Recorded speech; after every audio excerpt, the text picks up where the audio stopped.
దేశవ్యాప్తంగా 'Kerala story 2' trailer ఏదైతే ఉందో చాలా పెద్ద వివాదాస్పదం అవుతుంది. యాక్చువల్‌గా మొన్న ఫిబ్రవరి 17న ఈ సినిమాకి సంబంధించినటువంటి ఒక ట్రైలర్‌ని విడుదల చేశారు వీళ్ళు. ఇక్కడ ఏమైందంటే ఒక రాష్ట్రాన్ని తప్పుగా చూపిస్తూ, ఒక మతాన్ని తప్పుగా చూపిస్తూ, ఒక కులాన్ని తప్పుగా చూపిస్తూ ఆహ్, మత విద్వేషాలు రెచ్చగొట్టేలా ఉంది. రాష్ట్ర ప్రతిష్టకు భంగం కలిగించేలాగా ఉంది అని చెప్పి చాలామంది మేధావులు, అనలిస్టు వాళ్ళు వీళ్ళు అభిప్రాయపడ్డారు. రాజకీయ నాయకులు కూడా అలాగే అభిప్రాయం వ్యక్తం చేశారు. ఈవెన్ సీఎం గారు కూడా అదే అభిప్రాయం వ్యక్తం చేశారు. యాక్చువల్‌గా ప్రాబ్లమ్ ఏంటంటే ఈ మధ్య కాలంలోనే కేరళ పేరు మారుద్దాం అనుకుంటున్నారు. కేరళ నుంచి కేరళం. ఈ టైంలోనే అంటే ఒక రాష్ట్రానికి పేరు మారుస్తున్నారు అంటే దేశవ్యాప్తంగా సంచలనం అవుతుంది. సో ఎక్కడ కేరళ అని కొట్టినా ఈ 'కేరళ స్టోరీ 2' ట్రైలర్ వస్తుంది. ఇంకా ఎక్కువ మందికి రీచ్ అవుతుంది. ఆ విధంగా కూడా డ్యామేజ్ జరుగుతుంది రాష్ట్రానికి. సరే మొత్తానికైతే వీళ్ళు ఏమనుకున్నారు, దీనికి సెన్సార్ U/A సర్టిఫికేట్ ఇచ్చింది. కాసేపు ఆ సర్టిఫికేట్ గురించి కూడా మాట్లాడదాం.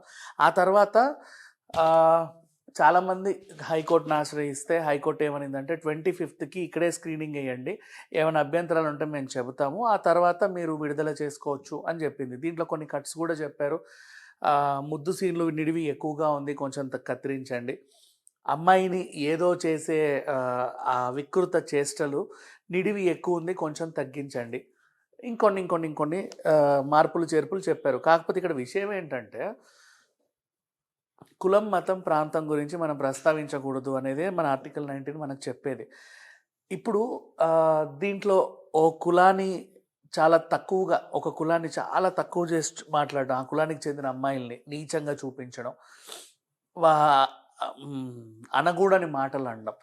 నెక్స్ట్ ఆ తర్వాత ఒక మతం ఇలాంటివే చేస్తుంది అని ముందుకు తీసుకెళ్ళడం.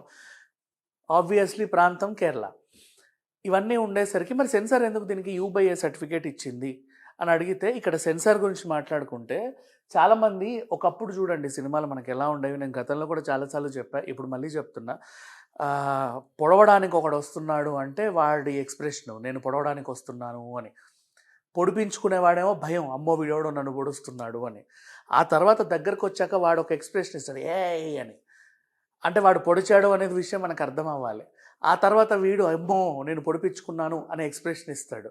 సో ఇక్కడ ఒకటి జరిగింది అని అర్థమైపోతుంది. ఆ తర్వాత ఒక ప్లేన్ ల్యాండ్ మీదో, లేకపోతే గ్లాస్ మీదో, లేకపోతే కారు మీదో, గోడ మీదో ఇట్లా రక్తం చిలకరిస్తారు. అప్పుడు మనం అర్థం చేసుకుంటాం ఈ స్క్రీన్ ప్లే ద్వారా, ఓకే అతను ఎవరో వచ్చి ఇతన్ని పొడిచాడు, మరి అతను చచ్చాడా లేదా తర్వాత సంగతి. హుటాహుటిన హాస్పిటల్ తీసుకెళ్తారా, లేదా కుటుంబ సభ్యులందరూ వచ్చి అక్కడ ఏడుస్తారా, అంటే ఇక నెక్స్ట్ సీన్ డిపెండ్ ఆన్ ఆ సినిమా స్క్రిప్ట్కి సంబంధించి. బట్ నేను చెప్పిన సీన్ మీకు అర్థమై ఉంటుంది. అయితే అదే సమయంలో ఇప్పుడు తలలు నరికినా, లేకపోతే గట్టిగా పొడిచినా, ఇంకేమన్నా చేసినా, గుడ్లు పీకినా, వాటెవర్ నాలుక తెక్కోసినా, ఇంకా ఏమున్నాయి వైలెన్స్, ఇంకా తలలు నరకడం, మెడలు కోయడం, పొట్టలు చీల్చిన, ఇంకేమన్నా చేసినా సెన్సార్ గట్టిగా అభ్యంతరం తెలిపింది. అప్పుడు వీళ్ళు ఏం చేశారంటే కోర్టును ఆశ్రయించి, పలానా సినిమాలకి మీరు మినహాయింపు ఇచ్చారు, మరి మా సినిమాకి ఎందుకు సెన్సార్ కట్ చేస్తుంది అని అడిగారు. ఆ పలానా సినిమాలు ఏంటో తెలుసా మీకు? గ్రామ దేవతల సినిమాలు, దేవుళ్ళ సినిమాలు ఏవైతే ఉంటాయి, ఇప్పుడు ఫర్ ఎగ్జాంపుల్ శ్రీకృష్ణుడి సుదర్శన చక్రం ఉంటుంది, అది అలా వెళ్ళి ఒక రాక్షసుడి తలకాయ కట్ చేస్తుంది. అది యాక్సెప్ట్ చేసినప్పుడు అమ్మవారు పెద్ద త్రిశూలం వేసుకొని వచ్చి తల నరికినప్పుడు, ఉగ్ర నరసింహస్వామి వచ్చి పొట్ట చీల్చినప్పుడు, ఇట్లాంటి ఏమో మీరు చూపిస్తున్నారు. జనాలేమో వాటిని తన్మయత్వంతో చూసి పులకించిపోతున్నారు. మరి అదే సీన్స్ మా దాంట్లో హీరో విలన్ కానీ ఇంకెవరైనా చేస్తే మీరు ఎందుకు అభ్యంతరం తెలుపుతున్నారని వీళ్ళు కోర్టుకు ఎక్కారు. అది సినిమాయే, ఇది సినిమాయే. మరి అక్కడ సీన్ మీకు యాక్సెప్టబుల్ అయినప్పుడు ఈ సీన్ ఎందుకు నాట్ యాక్సెప్టబుల్ అనే చర్చ దారి తీసిన తర్వాత ఓకే మీరు కూడా తలలు నరికేసుకోండి అన్నారు. ఎలా నరికారంటే నరికిన తల నరకకుండా నరికినట్టు పాన్ ఇండియా సినిమాలు కూడా, ఈవెన్ బాహుబలి లాంటి, పుష్ప లాంటి సినిమాల్లోనూ కూడా ఈ తల నరకుడు వ్యవహారం చాలా ఇదైపోయింది. సంక్రాంతి సినిమాలు వచ్చాయంటే ప్రతి 4 సినిమాలు రిలీజ్ అయితే కనీసం 2 సినిమాల్లోనా తల్ల ఎగిరిపడాలి. ఇట్లాంటి పెద్ద హీరోల సినిమాల్లోనూ ఇంతే తంతు.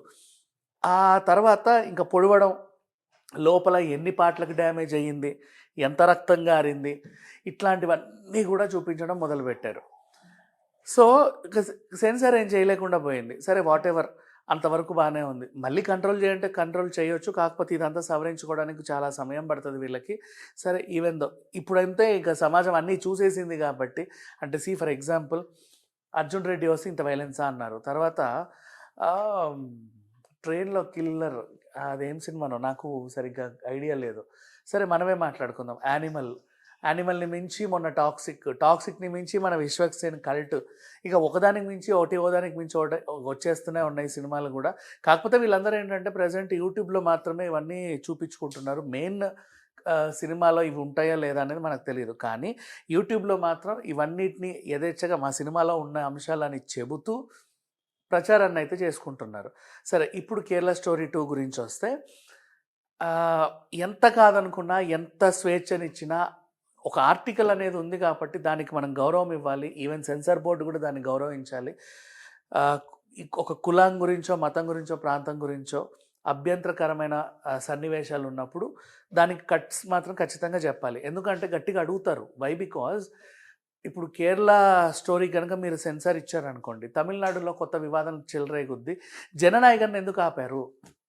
'జననాయకన్' వచ్చేసి తెలుగు సినిమా 'భగవత్ కేసరి' రీమేక్. 'భగవత్ కేసరిలో' కట్ చేసే సన్నివేశాలు ఏం లేవు. అదొక మంచి మెసేజ్ ఓరియంటెడ్ ఫిలిం అది. అట్లాంటి సినిమాకి 50 కట్లు 60 కట్లు చెప్పి సెన్సార్ ఎందుకు ఇబ్బంది పెడుతుంది? మరి ఇలాంటి సినిమాలకి ఎందుకు ప్రోత్సహిస్తుంది అని చెప్పేసి రాజకీయంగా దీన్ని బాగా ఇదిగా ముందుకు తీసుకెళ్లే అవకాశం కూడా ఉంది 100%. సో ఇంకొకసారి 'కేరళ స్టోరీ 2' పైన ఈ సవరణలు ఏదైనా ఉంటే నన్ను అడిగితే మ్యాక్సిమం నేను అదే అనుకుంటున్నా. సినిమాలో మేబీ ఉండకపోవచ్చేమో అంతే.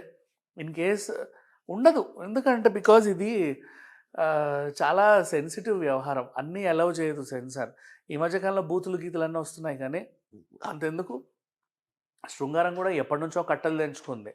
అట్లాంటి టైంలో మోస్ట్లీ ఇలాంటివి రావనే ఫీలింగ్. బట్ చూద్దాం మరి రేపు కోర్టు తీర్పు అనంతరం ఈ సినిమా ఒకవేళ విడుదలకు సిద్ధమైతే, నిజంగా విడుదలైతే ఎలాంటి అంశాలతో విడుదలవుతుంది, దాని పరిణామాలు ఎలా ఉంటాయో తర్వాత వేచి చూద్దాం. Thank you so much.